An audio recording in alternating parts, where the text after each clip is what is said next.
Hello, welcome, and I apologize in advance.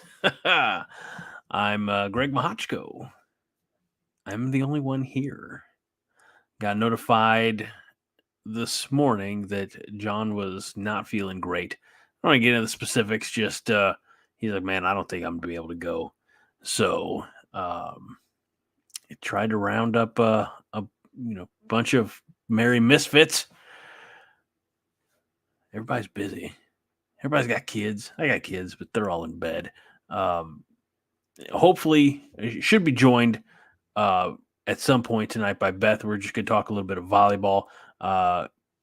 We that conversation. We may have a third in that in Miley Ketterson. We're just going to play this one by ear because we were supposed to have a special guest. I mean, a CornNation writer, but a special guest nonetheless to talk about quarterbacks and, just the transfer portal and what Nebraska is looking for and who might be a best fit. I think that conversation is going to be put on hold probably for about a week. Of course, by that point, Nebraska will have probably already landed their QB. Quick shout outs to everybody living in Omaha. David Matney, good evening to you as well. Highlander Gunn is here, as well as Corby, Justin, and Roger says drink a beer for Jon, buddy. I have a beer, and I'll be drinking it for me because I'm probably going to need at least one to get through the show. But I don't have a fridge right here, so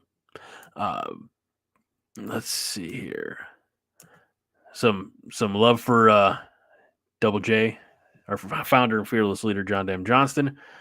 Justin says, feel better, Jon. Fred says, crap. Get well, Jon. And among all that, Deion Pryor was, as they say, first. And not only was Deion first, but Deion dropping, so we got the first before we ever went live, dropping some news that I will share here, courtesy of this is how quick I work. It's also probably why we were 35 seconds late. Didn't start crisply at 9 o'clock Central, God's favorite time zone, as I like to say. But I was grabbing this, and everybody give the flowers to Deion for pointing this one out here. But we have a decommitment, which is never what we want. But it was JD Crisp.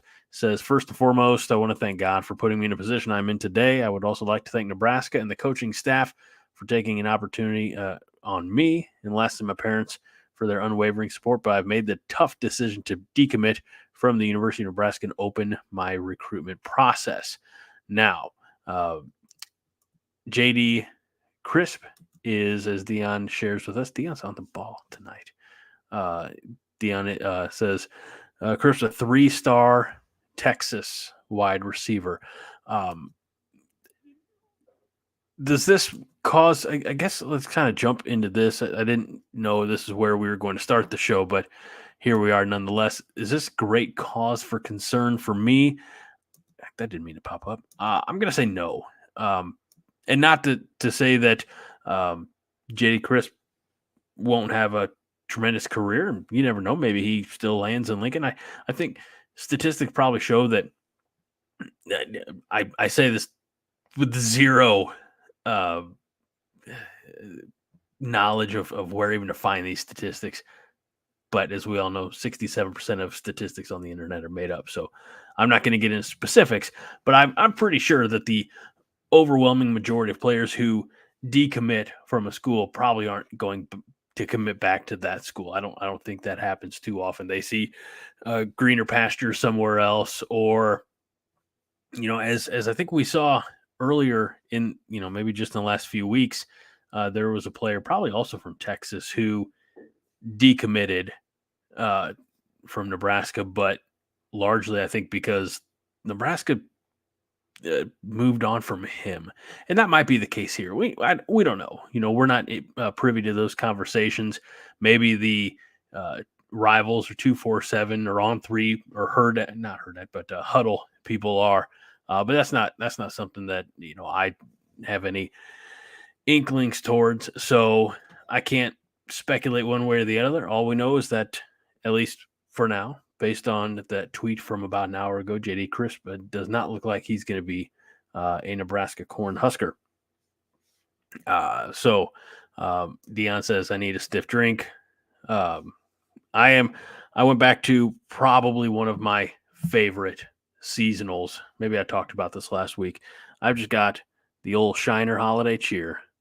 Grabbed a shixer. So this is what I'm going to. Fred's having a Corn Coast IPA with, is that anchovy hops or anchovy hops? I don't know. There's a big. I know how anchovy is spelled. I'm not just curious because not familiar with that one. All right, let's see here.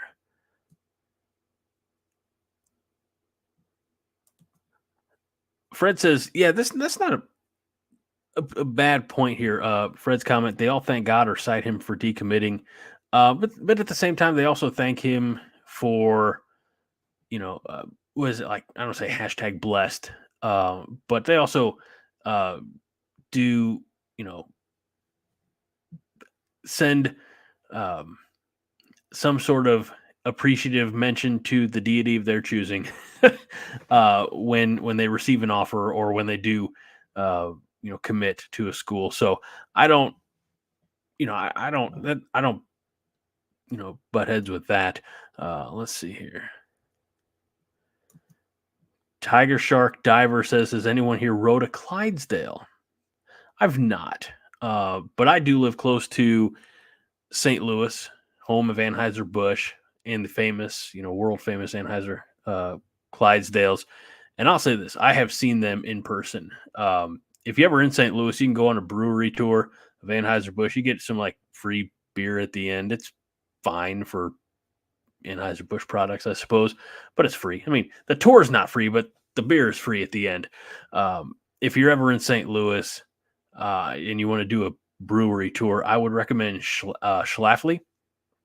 They have, I don't know, more robust, more flavorful beers. I'm a bigger Schlafly guy than I am an Anheuser-Busch, but the St. Louis Cardinals make a big deal out of the Clydesdales. The Clydesdales are the first on the field on the home opener every spring. So, Clydesdales, they're cool. Let's see. David Matney says, get well, Jon, rest up. James Boardman, I don't disagree. James says it's a scholarship that can be used for a portal wide receiver with experience in regards to JD Crisp. And, I think you never, when guys are coming back from an injury, you just never know, right? But if everybody came back and they were healthy, they were even 95%, as long as they stayed healthy, we do have, I think, a good wide receiver room. And because of the injuries that we had in 2023, a lot of the young guys, the Malachi Colemans, the Jalen Lloyds, they got some experience that maybe they might not have seen. Certainly, what Lloyd did, that young man's going into the offseason with a head full of confidence. And Coleman, too, just because of how they carried themselves, how they filled in. I think it would have been nice to, that if we had I apologize. I'm not trying to, I'm not trying to bring up bad feelings or bad memories, but if we had like a Casey Thompson, that Casey Thompson to Trey Palmer connection was there quite a bit in 2022. And if we had a Casey Thompson who could, I always like to say on Twitter jokingly, but sometimes for real, putting the biscuit in the basket, right? If we had a quarterback with consistency with the arm who could make those throws, Lloyd, Coleman, they would have had even more success. So, but you're right, James. It is a scholarship that is now available that's sitting there, or maybe they go, the high school route again, and that's how you got to build the program, right? It's not going to be done overnight. We saw our colleagues in Boulder trying to do that, right? Flipping the roster. And Jon said it on this show. He said, I'm going to paraphrase, but we all remember. He said, at the end of the year, Nebraska will have a better record than Colorado, even after Colorado beat us in week 2. Jon was right. Now Colorado's out an offensive coordinator, an offensive line coach, as they went to, I believe, San Diego State. So let's see here. I will have some company here on the show here in just a little while. So hang tight with us. Let's see. Shame on you, Fred. I mean, I say shame on you, but we all know that it's talking about, I'm assuming JD Chris. Vince Watson says some of this could be getting roster numbers right. We are a little bloated in the roster, and we know we have to get down to a certain number. So, yeah, I mean, again, this is not this coaching staff's first rodeo, as I like to say quite a bit. They'll figure it out, and they'll get the roster down to where it needs to be, and it'll be the best players that are available. I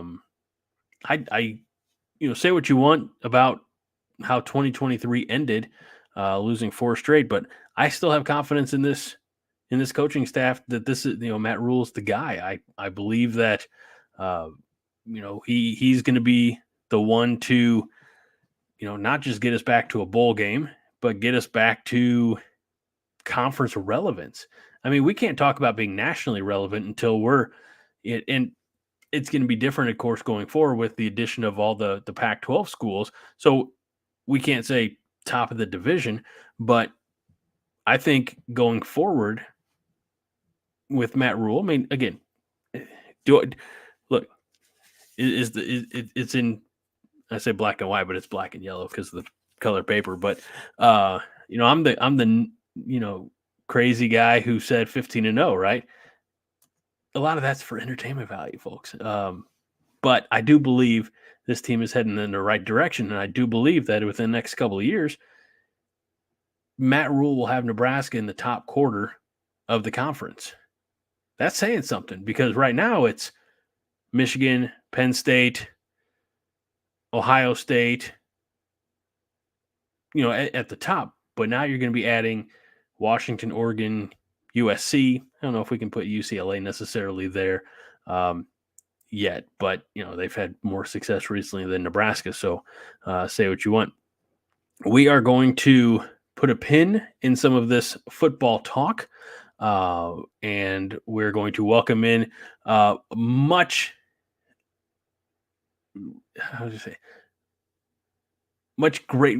appreciated relief from just me sitting here talking to you through your comments. And we're going to talk about, again, the most successful program that Nebraska has on campus right now. We're going to talk some volleyball with none other than the very best volleyball writer I know.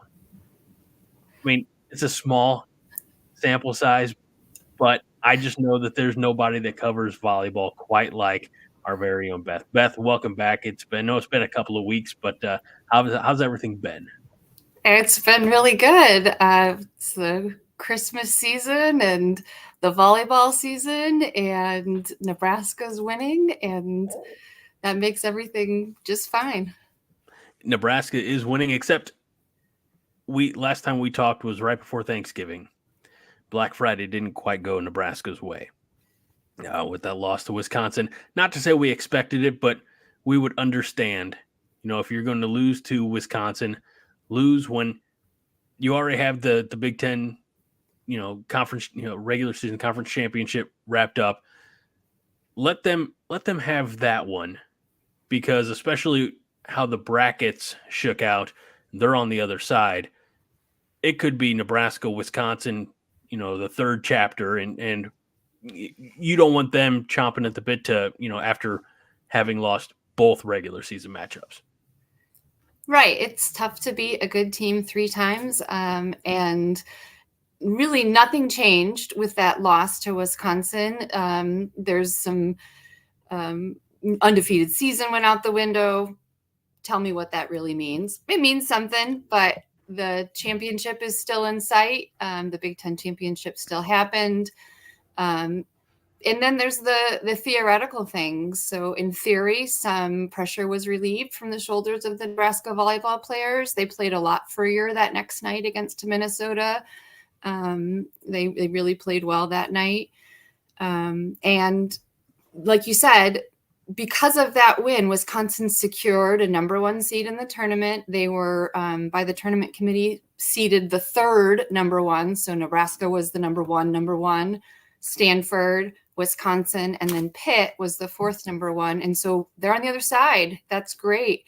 They played Penn State tonight. I had some hopes that Penn State would knock them off, but Penn State took a set from them, but Wisconsin stands. They're going through to the round of 8. So they've still got some other folks that can beat them before they get to us. It's funny that you mentioned, that loss kind of maybe allowing the team to relax a little bit, just let some of that stress of trying to maintain that perfect season off and off their shoulders or off their back. And the reason I said is I came across a movie that I didn't know existed. I knew about the longest streak, undefeated streak in sports history. And I don't know if you're familiar with De La Salle High School football. De La Salle High School football, Beth, did not lose a game from 1992 to 2003. They won 151 straight games, and then they lost the first one of, that next season. So this movie, it's called When the Game Stands Tall, and it followed, it's a movie, but it through the first, I guess, quarter of the movie is the winning that last game, and then there's the off season and some of the things that happen. It's a real life story, and then they lose the first game, then they lose the second game. How far down the rabbit hole is this thing going to tank? So, but you get that feeling. There were kids who never saw their team lose. Never saw this high school lose. I can't imagine doing it for one season, let alone over a decade. But there's nothing to be ashamed about of losing to Wisconsin, especially on Wisconsin's floor. No, not at all. And, listening to the players and the coaches talk, that's not part of the story for them. I mean, obviously as fans and as writers, we do a lot of different things than what the team is doing, but their focus is in that play, that their focus is in the next opponent. Even in this week's press conference, Merritt Beeson was being asked about Georgia Tech's 6-2 offense and this and that and the other. And she goes, it's volleyball.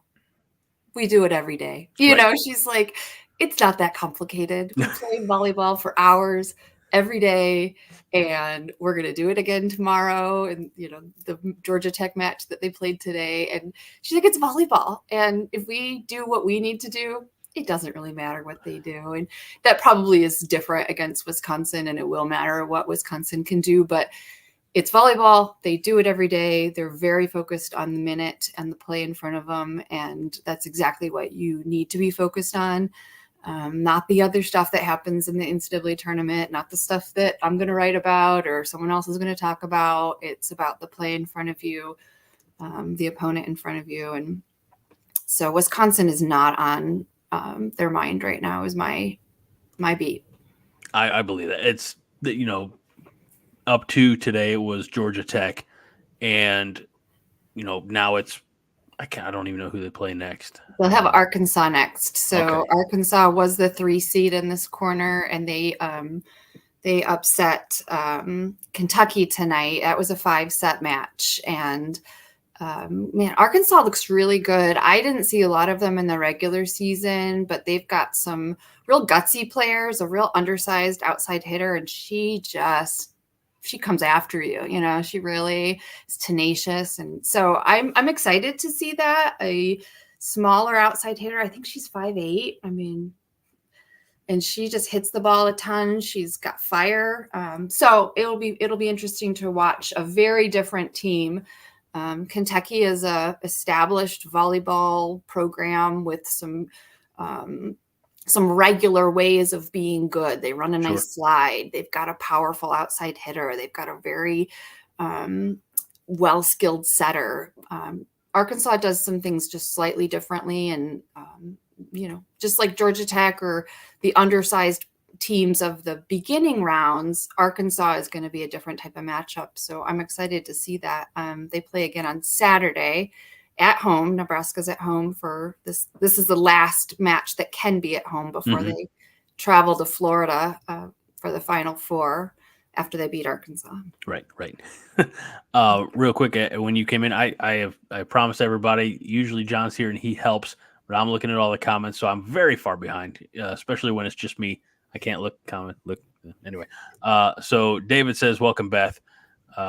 Justin also says, hello, Beth. Again, one of the top guests that we have here on the show. Marianne says that today was a tough day for the state of Nebraska in volleyball. I know Creighton lost, but they lost to Louisville, which has a Nebraska connection. So I'm a little, and it's Creighton, so I'm a little torn. Yeah, that was a great match, first of all. That was the first match of all of the Sweet 16 matches for volleyball. So sort of a morning match, depending on where you live. Creighton and Louisville, both very skilled. Louisville's head coach, Danny Busboom Kelly, former assistant Nebraska coach and player. She's done amazing things at Louisville. And Louisville is also an established program in the volleyball world more recently than Nebraska or a Penn State, but established. But I think Creighton's going to have trouble sleeping tonight. They had that one. Creighton had them, and Louisville has not had a good tournament. They lost a set in round 1 to Wright State. Western Michigan was their second round opponent, my hometown. Go Broncos. And Western should have probably taken a set from them. They looked really good. So Louisville has not looked sharp in this tournament, and Creighton had them.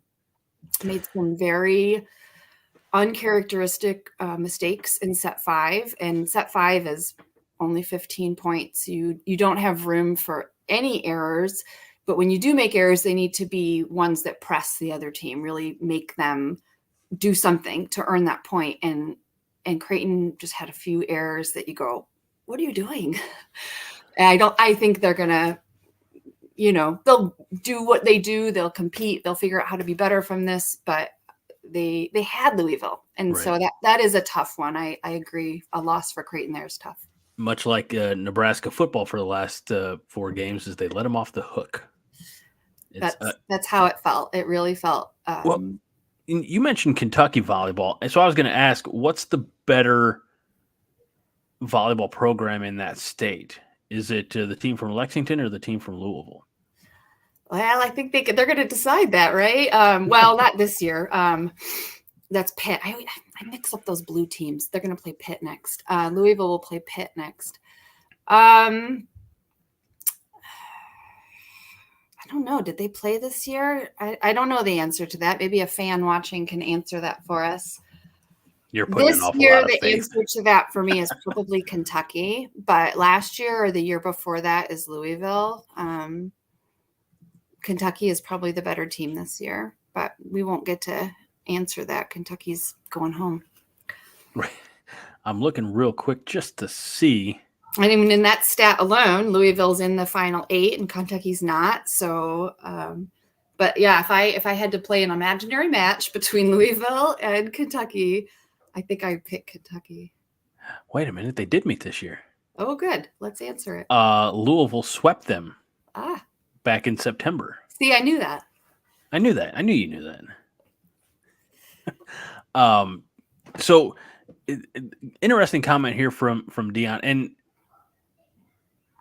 we'll just throw it up there. Dion says, seems Wisconsin is built on beating Nebraska while Nebraska is built to win a natty. Any thoughts? I mean, I feel like the rosters are made up of different types of athletes. Largely when I think of, is it Smrek? Yeah. Who's the 6'10"? I say this not with disrespect. I want to make that clear, but I was going to say beast because that's what I mean. On the volleyball court, she's a beast. Yeah, Anna Schmeck is their tallest player. She's 6'9", but Carter Booth is right behind her at 6'8". And they do block right next to each other for 2 rotations in Wisconsin's setup. So Carter Booth and Anna Schmeck. But yeah, Anna Schmeck is a difference maker. And I guess I hear what that comment is saying as far as who they're trying to beat. And I think both of these coaches, Kelly Sheffield for Wisconsin and John Cook for Nebraska, they know that other team is one that will be the potential team standing in front of them in the national championship match. So, this season it could definitely be both, that if Wisconsin is built to beat Nebraska, then it might be happening in the national championship for the 3rd time they play each other. I think maybe what the comment says to me, though, too, is Nebraska is a developmental program. There are a lot of players that come out of Nebraska's program and continue to build after college, too. So many of them go on and play for the Olympics. And some Wisconsin players do, too, but maybe not quite at the same clip that the Nebraska players do. And I think a player comes to Nebraska because they know they're going to be developed in a way that makes them competitive to play at the national level. They have that well-rounded ability to develop players. I guess that leads to national championships too, but it's a long-term game of how do I teach players? I think John Cooks looks at how do I teach players to be successful on this long road? And that includes recovery, that includes nutrition, that includes strategy and understanding the game at a really high level.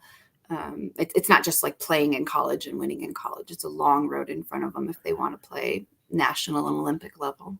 And I was going to ask, but before I ask my question, Tiger Shark Diver here with the comments are a lot of comparisons, Nebraska and Wisconsin, but Tiger Shark Diver says Wisconsin sucks. We're the best. That's it. That's deep, very deep. we appreciate. And I was I would assume. I don't want to assume anything. Let me retract that. Is the goal for most of these women through college, is it go and win a national championship, or is it get on an Olympic team, or is there a cookie cutter approach to any of this? I mean, can the goals be I'm just trying to figure out a lot of their individual motivation, I suppose. I think the answer they'd give to that question, if they answered it now or 3 months ago, is they're working to get better every day, right? They're just trying to be the best version of themselves. They're trying, is Allie Batenhorst going to play for the national team? Probably not. She's a 6'5" athlete who's very good and is, bringing Nebraska forward in this tournament to whatever stage they get. But she's probably not playing for the national team. So she is working to get better, and she'll probably play internationally. She could go play in Europe or Italy or Italy and Europe. Say, those 2 different places. Or the United States now, the pro teams that are getting started in the United States right there in Omaha. The players who do want to play for the Olympic team, a lot of times are vocal about it and will come to a school like Nebraska and, that beginning interview, why'd you come to Nebraska? I want to play on the Olympic team someday. And a lot of them that have already played in the Olympic development program, because of that reason, they're trying to get better. They're trying to get a college scholarship before they get to that level. But because they dream about playing long-term and on that Olympic team, on that national team. I know, we talk about her. She's a Husker. She's an Olympic gold medalist, Jordan Larson. And this just popped up. She was, I believe, a senior when I was 21 years old, doing radio out in Chadron, Nebraska. And Chadron played her high school in the first round of the state playoffs, or the state tournament after regionals. And sub-district and district and everything else, and just ran into that buzzsaw. One of the players tagged the coach, who I'm Facebook friends with and have been for decades now, and said, just a tremendous talent to watch. Wish it wasn't against us. But this news clip about Larson, committing to play at Nebraska at the time, and I watched that. I'm like, I was there. I was in that gym, and I feel old now because that was 20 years ago. But I definitely understand where you're coming from. Is Nebraska has produced Olympic level athletes, and so yeah, I mean, if that's your dream, go see John Cook. He's got the map. Yeah, and now with Jordan Larson on the sidelines too, I think we can see the benefits that she's giving to the team. Specifically, Allie Batenhorst. I think she's able to do things this season that I have not seen her do before, and so those nuggets of experience and now coaching that Larson is passing along, specifically to Batenhorst and probably to a lot of other players too. I think we're seeing the benefits of those. And Allie Batenhorst had a great match today. She, had 9 or 10 kills, second on the team in kills, and was productive. And she's not always been able to do that. So not only is Jordan Larson potentially enticing younger players who want to come to Nebraska, but I think she's immediately made an impact on this current team, and especially an outside hitter like Allie Batenhorst. And Allie's seen an uptick in playing time because Lindsay Krause was injured, still is injured. What is? Because I right didn't watch today. Yeah, she's right on the cusp of coming back. She was in a jersey today, which is the first time she's been in a jersey since her injury. She's reports from Coach Cook say she practices, but then is real sore afterwards, and has been just coming back. It's a lower body injury, and so maybe we'll see her in the tournament. I can only imagine what you're watching your team do and not be able to be on the court, and being injured as a player is one of the hardest things. You're right. Competing is hard, and training is hard, and losing is hard, but watching your team as you're injured in practice, in matches, it's such a mental battle. I don't wish that upon anybody, right? Watching Krause watch this is hard. I definitely, but at the same time, I guess maybe the fact that the team didn't really have a drop down talent wise or production wise. If I'm her, I'll sign that medical hardship waiver and try to get an extra year of college volleyball, right? Yeah, no, I think that there's a positive perspective that I hope she's looking at it. Maybe she doesn't have my opinion, but gosh, I not handle injuries well, and just played psychological war with myself. But yes, there's just sure positive things that I hope she's taking, and the coaching staff is helping her.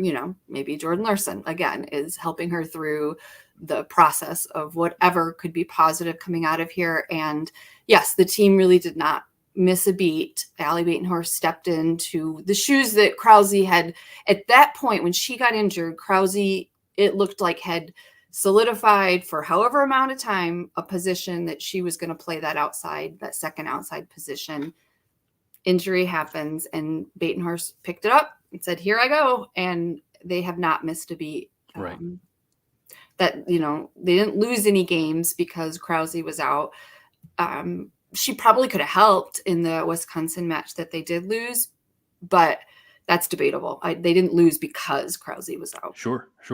And again, just when she needs to be ready. We don't want, no offense, I know, well, 10% Lindsay Krause is better than 100% me, but make sure that she doesn't re-aggravate something that could potentially do more, long-term damage. Beth, as we're talking here, there is tournament volleyball going on, and I feel real bad because I'm keeping you from it, because Texas and Tennessee are tied at a set apiece. They're in the third set. Their opponent, the winner of that match, will be determined later tonight when Arizona State takes on Stanford. So another top seed regional. But who do you? Purdue is down a set to Oregon in the second set there, and the winner of that one will go on to face Wisconsin. If you had to, predict your Final Four at this point, who's in Beth's Final Four?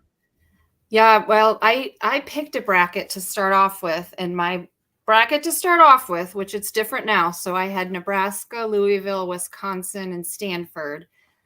But I won't push Louisville through to the Final Four now. Like I said, they look real shaky. They don't. Anna DeBeer is their star left side hitter, and she's just been real off this tournament.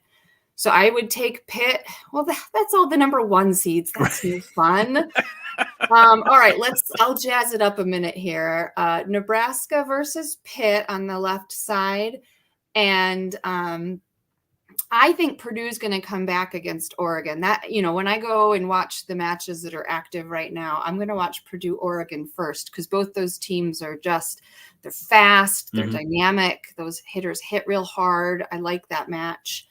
I think Purdue's going to come back if they're down right now and win it. But that puts them against Wisconsin. Match, they're gonna beat Wisconsin. There's my excitement. And then you still have Stanford down on the bottom right. I think regional. Stanford comes through that. I think Tennessee would be exciting to come see. If they can upset Texas over there too.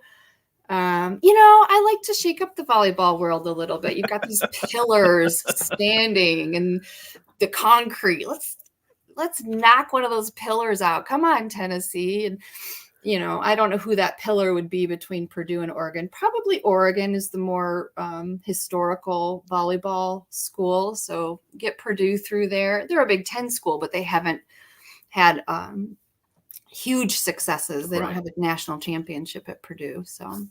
All right, since it's going on right now, and by the time people listen to the podcast version of this, obviously it'll be over. Do you think Tennessee beats Texas tonight? Yes. Okay. And not only that, but you sound like you think they will, but you sound like you really want that to happen also. I think that would be fun. I haven't watched a ton of Tennessee, but what I have seen, I like. They have a transfer player that played for Ohio State last year, Janasia Moore. And she was good at Ohio State, but she is lights out at Tennessee. She's switched some sort of switch, and she just plays lights out for that team. So that'd be fun. That'd be fun to see a new school. And so, yeah, Tennessee will beat Texas. I like it. Again, horns down. See, Fred says the guy on Monday who always demands we talk about volleyball is really missing out. I think that's Paul. Who's here sometimes on Thursday nights as well. So let's see. I don't have much more for you. Beth, you're great as always, and I appreciate you stepping in here, kind of last notice. But I was like, George, Nebraska won today. That's fresh. That's hot. And then it's going to be up to Nebraska to keep rolling. And that's one thing that they've done this year is from a team that, again, I don't know if they had national championship expectations because of their youth at the start. I'm sure it's something that John Cook says it's a possibility, but a year ago, maybe not a year ago, right after the tournament last year, did you think that this team would be back where they were with only one loss on the season? There were just so many unknowns after the season, and then we had a few more unknowns as the summer came around. So, no, it's just such a new team. You would not have predicted Merritt Beeson.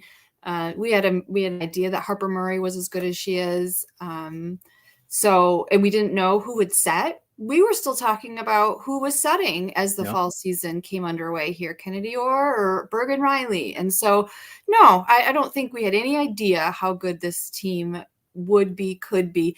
They said they felt like they knew there was something special going on here in Brazil when they took their summer trip. They knew it even more as they, prepared for the Memorial Stadium match.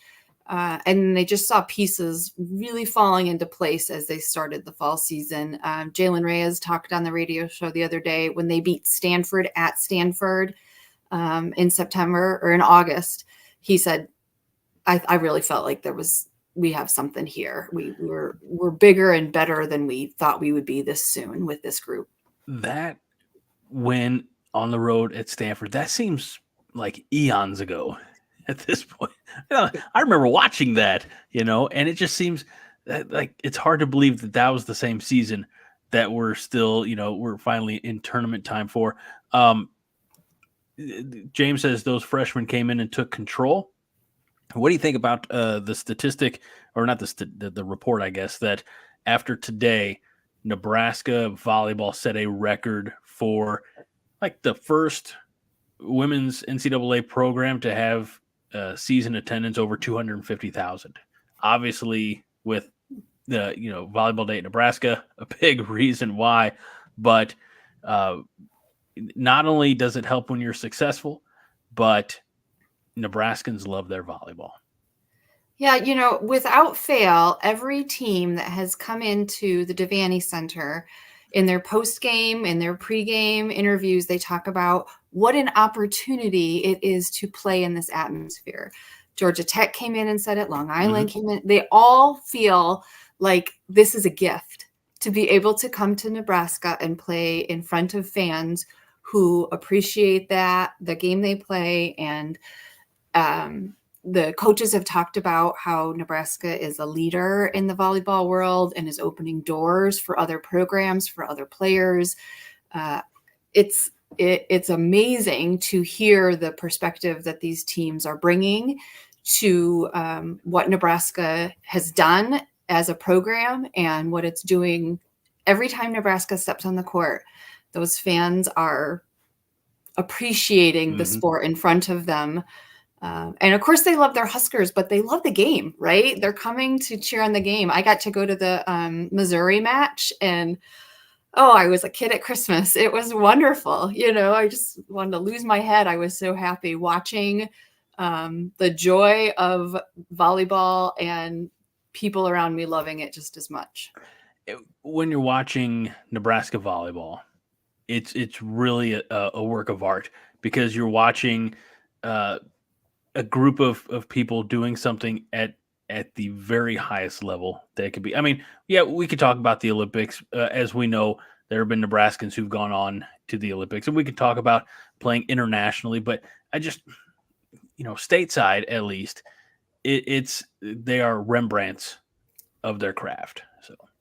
And sometimes with those different levels of volleyball, the dynamic of the team changes, and different sports, this has evolved, but it is a team effort, and the energy that these college players have given to this team and the reactions that they have when they watch another player do something that, she was successful there. And that means something for our team, but I'm happy for her. I know how hard she's been working on that shot. And, I wrote an article about that Lainey Choboy pursuit ball where she ran into the stands against Illinois. And that stuff really means something. It makes you realize that this stuff it's a game and we want to win the game. But in moments like that, you realize that these players have invested and just like given themselves to each other and said, I'm going to go hard and you're going to go hard next to me. And I'm going to trust that you've got that ball. You're going to do your job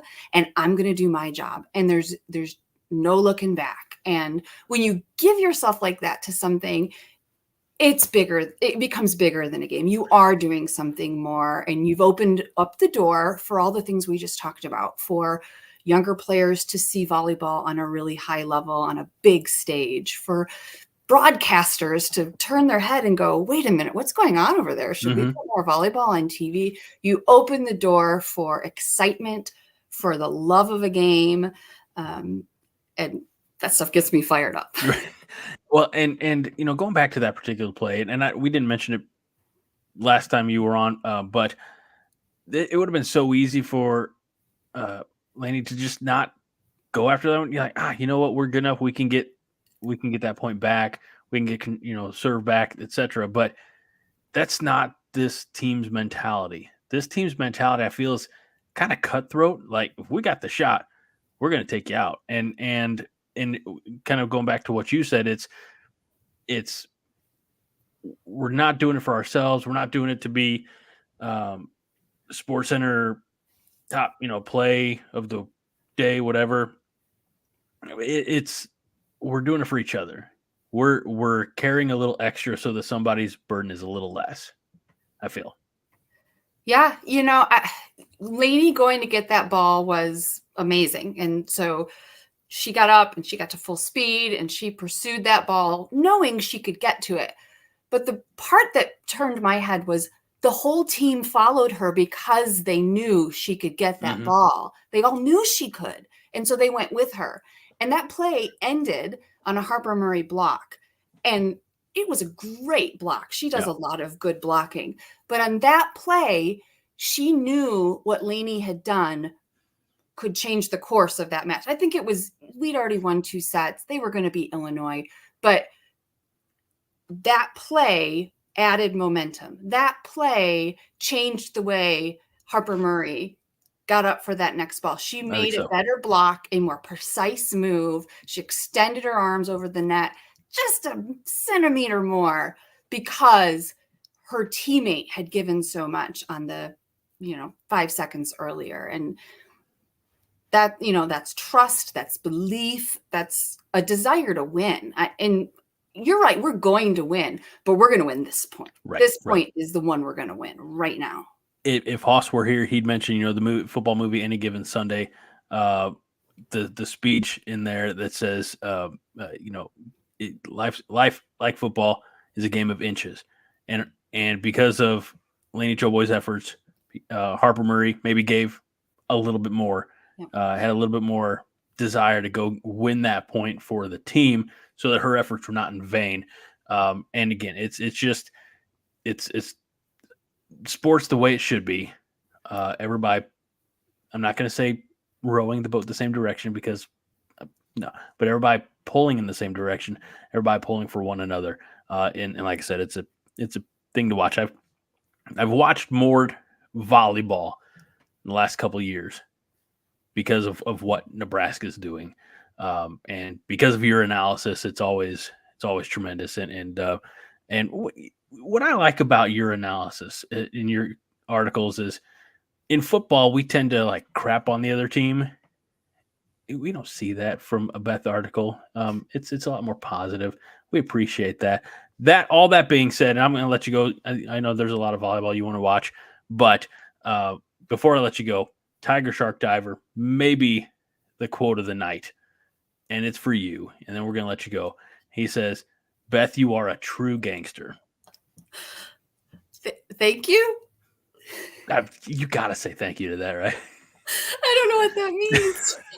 Nobody does, but it's got to be a compliment because it was when you were on a roll. So, Beth, thank you so much for joining me here this week tonight. I know you had family stuff going on, and I hope the kids' Christmas concert went well. It was beautiful. Junior high or high school? Elementary. Elementary. Yeah, this is not beautiful. It's tone deaf, and you go there because you're obligated. That's what I did tonight. They did a great job with the things they did. That's right. They gave it all of the effort that they could muster. It was fun. Excellent, Beth. Well, thank you so much. And we'll talk again because there's more. As I say, there are more Nebraska volleyball wins to be had. So, all right. Well, let's get caught up on some of these comments then. I guess I got to see Beth out. Sorry, Beth. All right. Let's see here. Tiger Shark Diver says Greg got an IPA. He's talking movie quotes now. All right. So everybody, I hope you appreciated, Beth being here on the show. I know it took us away from football talk a little bit, but let's face it, volleyball is winning and football's not. So it's okay to have these sidebar conversations. Let's dive into some of these comments that I starred earlier. And again, this is a one-man show at this point. We're 50 minutes it's probably going to be a one-man show for the remainder. I'm going to do my best. All right. If I could pause the show and get another beer, I would. I don't think I have that ability.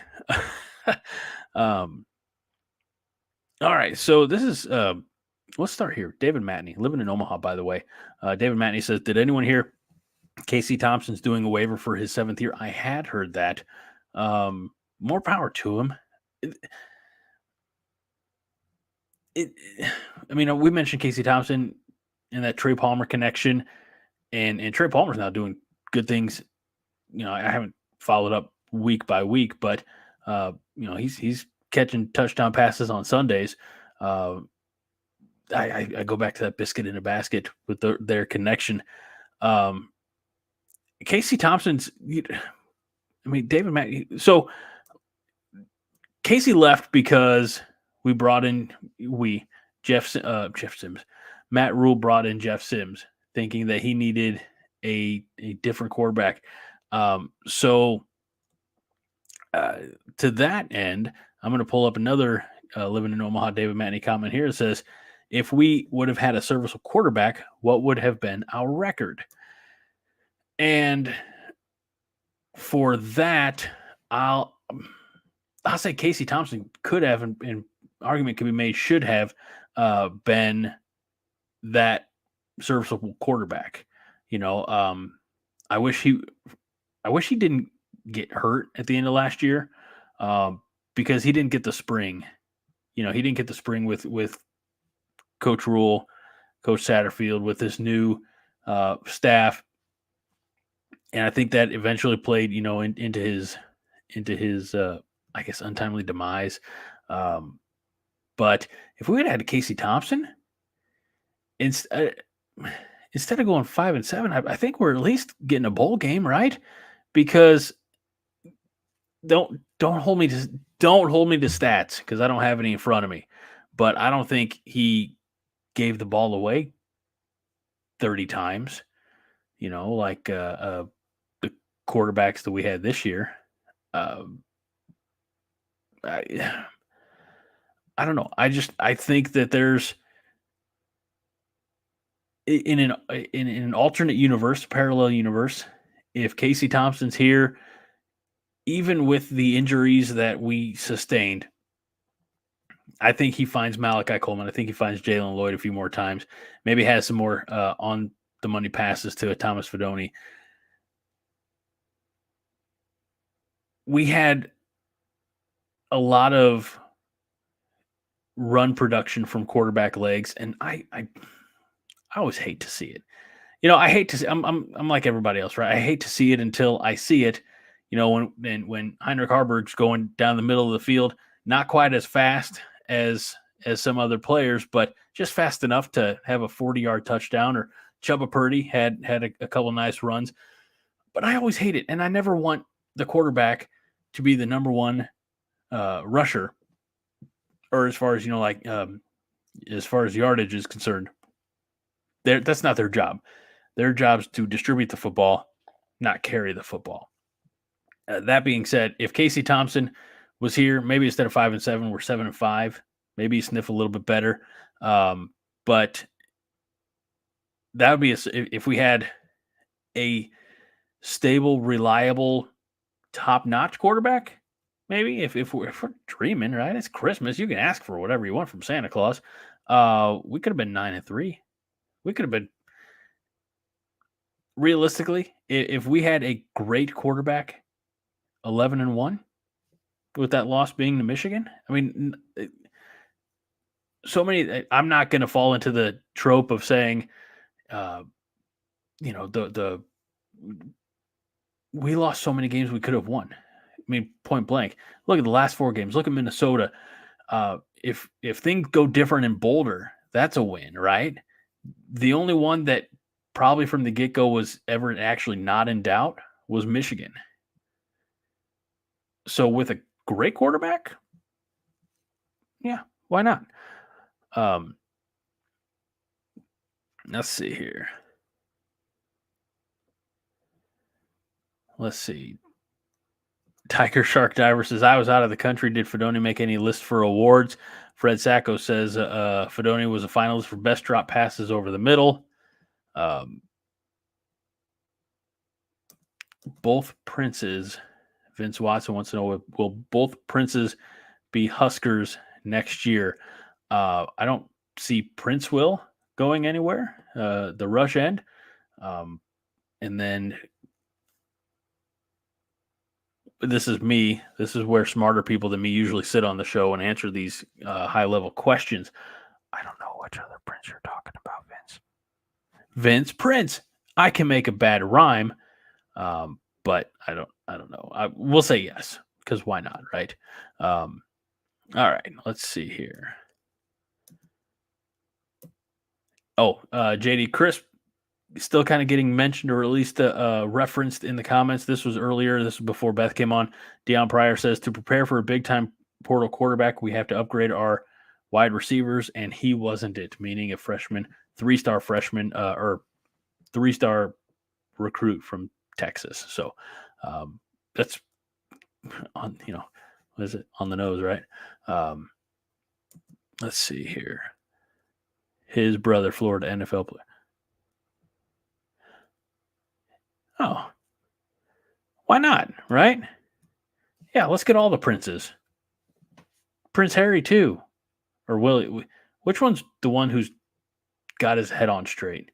That's the Prince that we want. I don't know anything about the monarchy. I apologize. This is great. Fred. I can't award the comment of the night. I already gave that one to Tiger Shark Diver for calling Beth a true gangster. But Spin Doctors. Oh, man. I saw the Spin Doctors once. It was 2005 in Deadwood, South Dakota. And it was a cold, rainy show. It was the Spin Doctors. It was Collective Soul. It was called the Deadwood Jam, and it was a lot of fun. Fred, that one's after my own heart, buddy. I'm also a 90s child. Let's see here. Let's talk about the quarterback we have on the roster. Deion again says, just heard Chubba having surgery. The coaches won't see him till fall camp, which is going to be, Casey Thompson 2.0, right?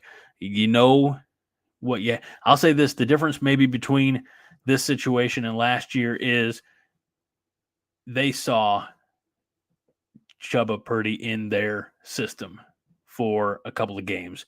I think they have a pretty good idea of what he can do when he's rehabbed and healthy and ready to go. They didn't have that time with Casey Thompson because he got hurt. He missed spring, and then he moved on, or they asked him to move on. I guess they probably, I'm sure that conversation went, hey man, we're not sure you're going to get a whole lot of playing time here. You're free to jump in the portal and see where you can get some playing time. So it's unfortunate that we're going to have a potentially starting quarterback again, missing spring. We talk about this all the time. It's why we're so fervently hoping for win number 6, right? Because then we could get those extra practices.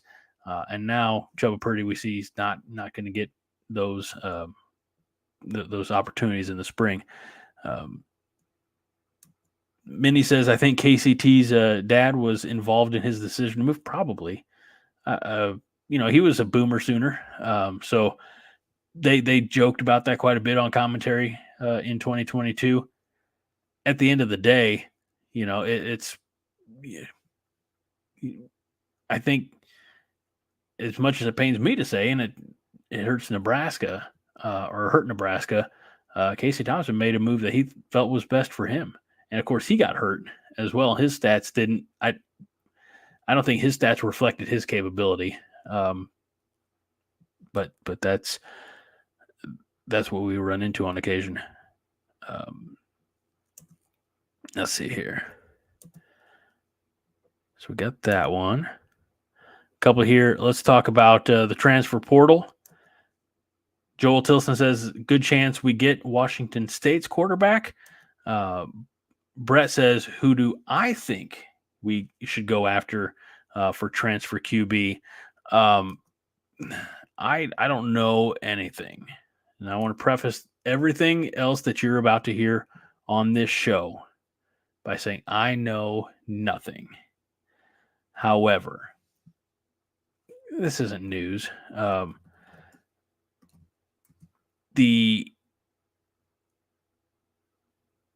think the top target, despite what you've heard recently, especially the fact that I think up to 14 Ohio State players have jumped in the portal, including their starting quarterback, who Nebraska appeared to try to go out, wine and dine. Don't finish that, Fred. I still think the Kansas State kid is heading north. I really do. Again, I don't know anything.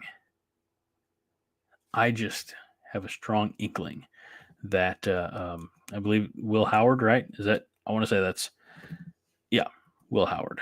I think he is, and we talk about, past quarterbacks, Adrian Martinez kind of being back in the Nebraska front office, so to speak, or in the athletic department.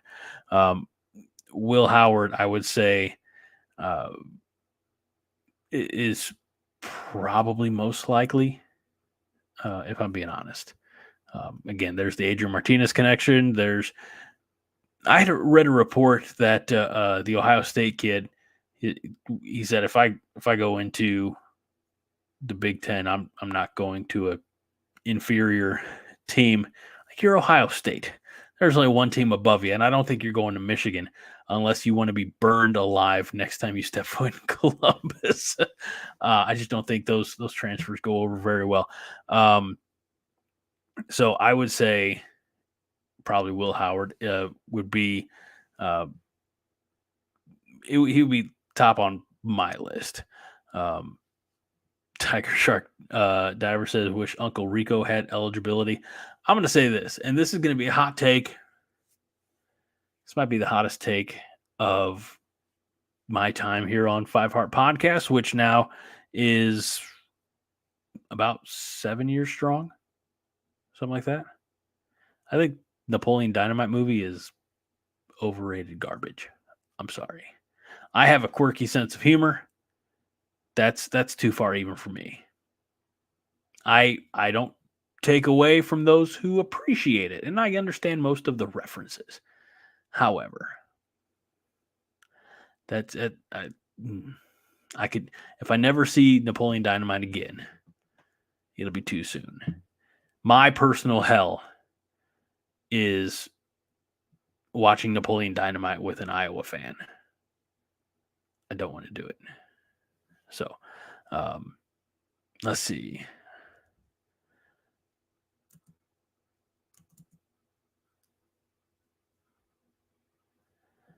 Here's a take. Jack the Ripper. Good to see Jack back. If you're going to squander hundreds of, I don't know about squander. Spend. If you're going to spend hundreds of millions on brick and mortar at NU, why not spend a couple million on a good quarterback? I don't disagree. Minnie certainly agrees. Again, it's how the funneling of the funds, right?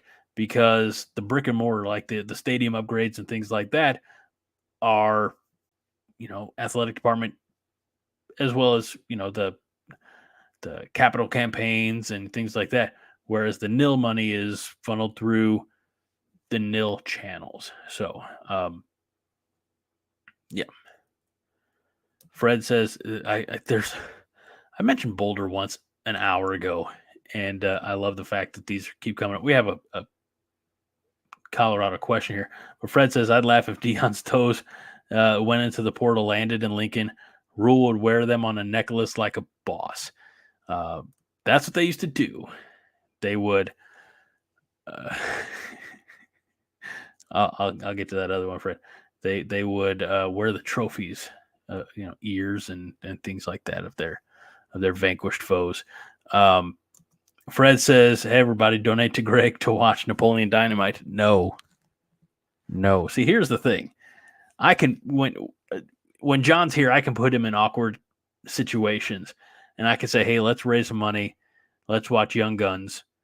We'll do it as a donation to Team Jack. But when nobody's here to check me, I can veto unilaterally. So I'm vetoing Napoleon Dynamite. Fred, we love you, guy. Thank you. Let's see. Interesting. Vince Watson says, would you rather spend $2 million on a quarterback or $2 million on keeping younger players across the team that you have, but not both? Okay, so is the $2 million on the quarterback? I guess I'm going to ask your question or answer your question with another question: is which one's going to get us to a bowl game, and which one's going to get us to? If the answer is a bowl game, I take the quarterback, right? If the answer is to the foundation that Matt Rule is building to make Nebraska a conference contender, to eventually get into one of these now, coming up 12 playoff spots in a few years or down the road, then I take the young guys, right? It just what's the goal that you're trying to achieve? I want both. You're telling me I can't have both. So I'll take the foundation. I really think I would, especially if some of that nil money is going to linemen who stay healthy, who don't have procedural and false start penalties, and who can block the blind side. That's where I'm at on that one. Let's see here. Jack the Ripper says UNL should quit basketball and give all the money saved to buying a good quarterback. Can't do that. Can't do that. Sorry. Let's see. Vince says, do you want a portal quarterback or keep Cam Lenhart, Prince Will, and the like? I'm with Minnie on this one. Of course, it jumps. Thanks for all your comments. I can't click the comment that I want to. I'm with Minnie. Cam Lenhart and Prince Will. Cam Lenhart's, I think, just a step ahead, but P. Wills is well on his way. Those are the types of defenders that we have not had since Randy Gregory. Give me those guys. I think if maybe you've picked up on this, maybe not, but I think my overall mentality is that no one guy. I think I'm going to contradict myself, and I apologize in advance. No one guy is going to make or break this football program, right? Football team. And yeah, that, we talk about if we have, we're just a quarterback away. We had damn good defense this year, I think. And I said many times on X, formerly Twitter, that's how I think you legally have to refer to it like that at any time, be print or verbally, on X, formerly Twitter, that our defense deserved better. I would keep as much of the defense intact as I could. And I know, we're losing some guys who've used up their eligibility, the Luke Reimers and things like that. But yeah, Cam Lenhart, and P. Will. Yeah, it's tough. Fred says that I'm apologizing without John here to even beat me down. Yeah, I'm pretty well conditioned. And I'm trying to teach my kids manners too. Quick poll for any of you parents out there. Do you just take it when you ask your child a question? They just said, yeah. I'm trying to get, especially my oldest, who will be 8 in a couple of weeks. She's like, no, yes, sir. Doesn't take any more or less energy. Say yes, sir. It'll get you a lot farther in life. Where are y'all at on that? Do you go? Do you accept the yas, or do you want a little? I'm not asking for formalities. I'm not a drill instructor, but man, if you go get a job interview or anywhere in polite society down the road, you might want to throw a sir in or a ma'am. Anyway, that was a sidebar.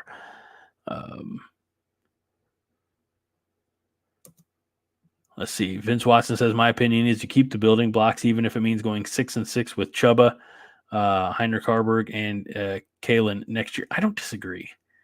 6-6 is a bowl game, and you need the building block. You need the foundation. You do. If you could,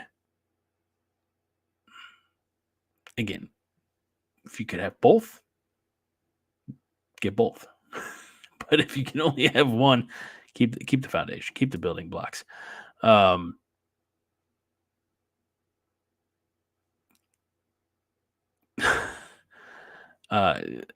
Apparently, I need to get a haircut. It's not that bad. Good Lord. Fred says, not now, but after I get my next haircut, I'll be chanting, "This is my Johnston, this is my gun." Full Metal Jacket's such a fun movie. I mean, not fun, but it's such a good movie. Not a whole lot of fun in Full Metal Jacket. This one has been pinned for 61 minutes. So, David Matney, I hope you're still around, my friend. He says, is next year the last year of the Deion Sanders experiment? I'll tell you what, if they're sub 500 next year, yes. I don't think he'll get year 3 if they're not 500 or better. So, let's see. Not to mention the fact that,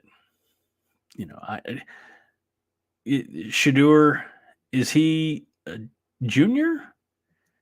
I mean, does Deion stick around after his? I'm not trying to be petty, vindictive, or mean spirited, but does he stick around after his kids aren't there? I don't know. I don't know if that's the case. All right. Let's see. We talked a lot of volleyball, which was hinted at. And Beth's great, so I don't mind, talking with her for 40 minutes or whatever it was. Yep. Let's see here. Tiger Shark Diver says, how does Deion see with sunglasses at night? That's easy. He learned from Corey Hart. And if you don't know who Corey Hart is, you're a very young person. And I want you to go back and find some music from the 1980s. But Corey Hart had a song called I Wear My Sunglasses at Night. And if you're not familiar with that one, Tiger, TSD, I think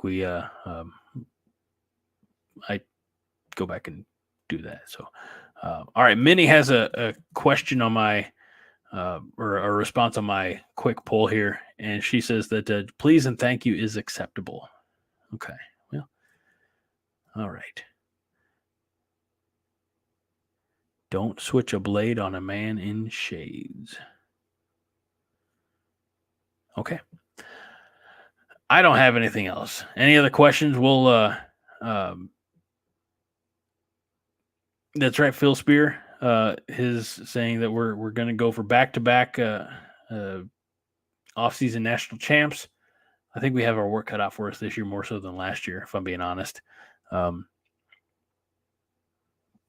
Marianne Roberts knows Corey Hart and that song. Not impressed with it. Oh, Marianne, I don't know what we're gonna do. It's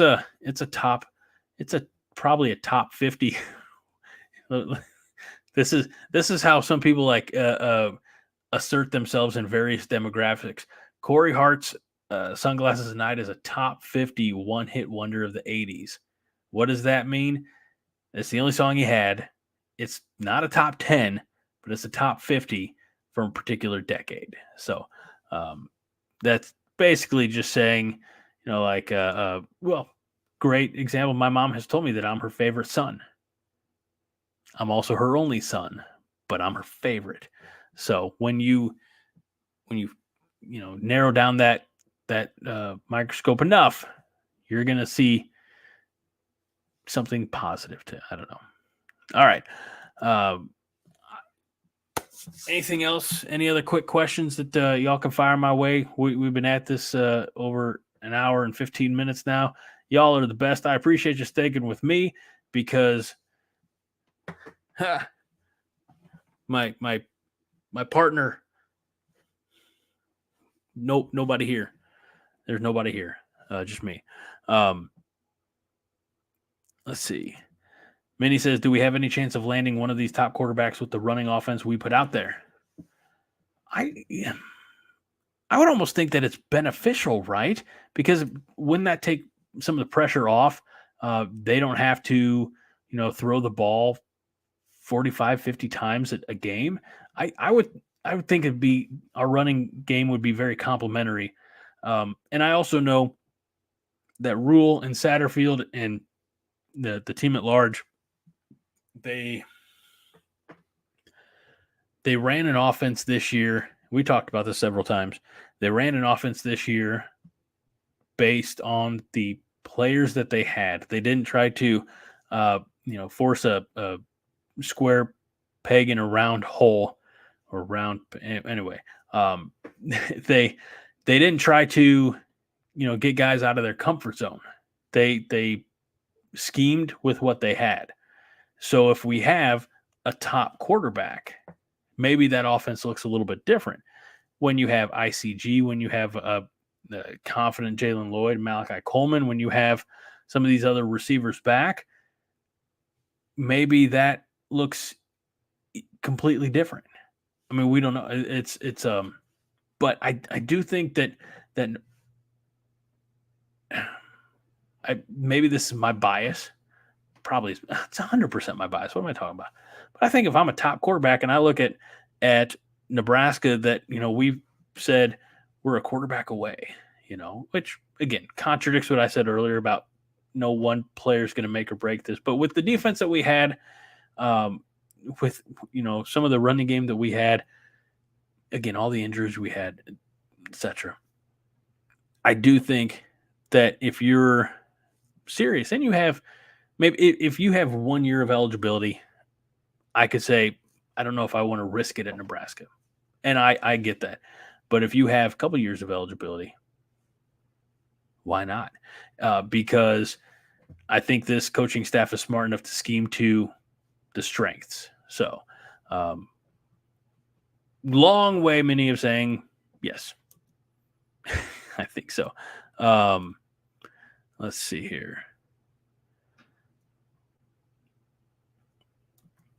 James Boardman says running game's okay. Play calling is questionable. I still say if you run the damn ball a little bit more, you could avoid a lot of the headaches that we had this year. But that's just me. So, all right, let's see. Any last.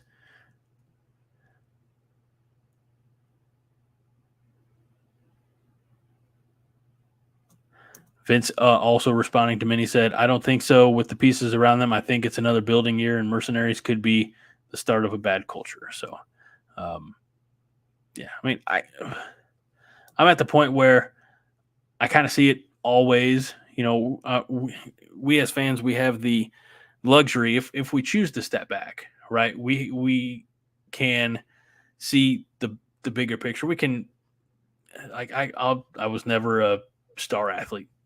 First one to say, I know it's hard to believe, right? All this, but I was never a star athlete, so I can't really put my mind into or think like a star. But I can say, you know what? I can be part of this turnaround or this something really special is happening. Or again, if they have 1 year of eligibility and they want to go to a place where they know they can put up numbers and elevate their profile, I can see that too. It's, it is what it is at this point. We've been down this road before. There'll likely be more heartbreak before it's all said and done, but the sun always rises. The sun always shines the next day. So all we got to do is keep being positive. That's what I'm here for. Is to keep us all positive. That's why I say 15-0, because worst case scenario, I'm wrong. But best case scenario, we're having a lot of fun. All right. That is it, I think, for this show. I appreciate all of you. I know this was probably one of the tougher shows to get through. So for all of you sticking around here, God bless you. You're the true heroes and stars of the show. So for Beth, who was here and then not here because we politely, we didn't kick her out. We said, go watch volleyball. For Jon, our founder and fearless leader, who couldn't make it tonight, he was in some sharp pains.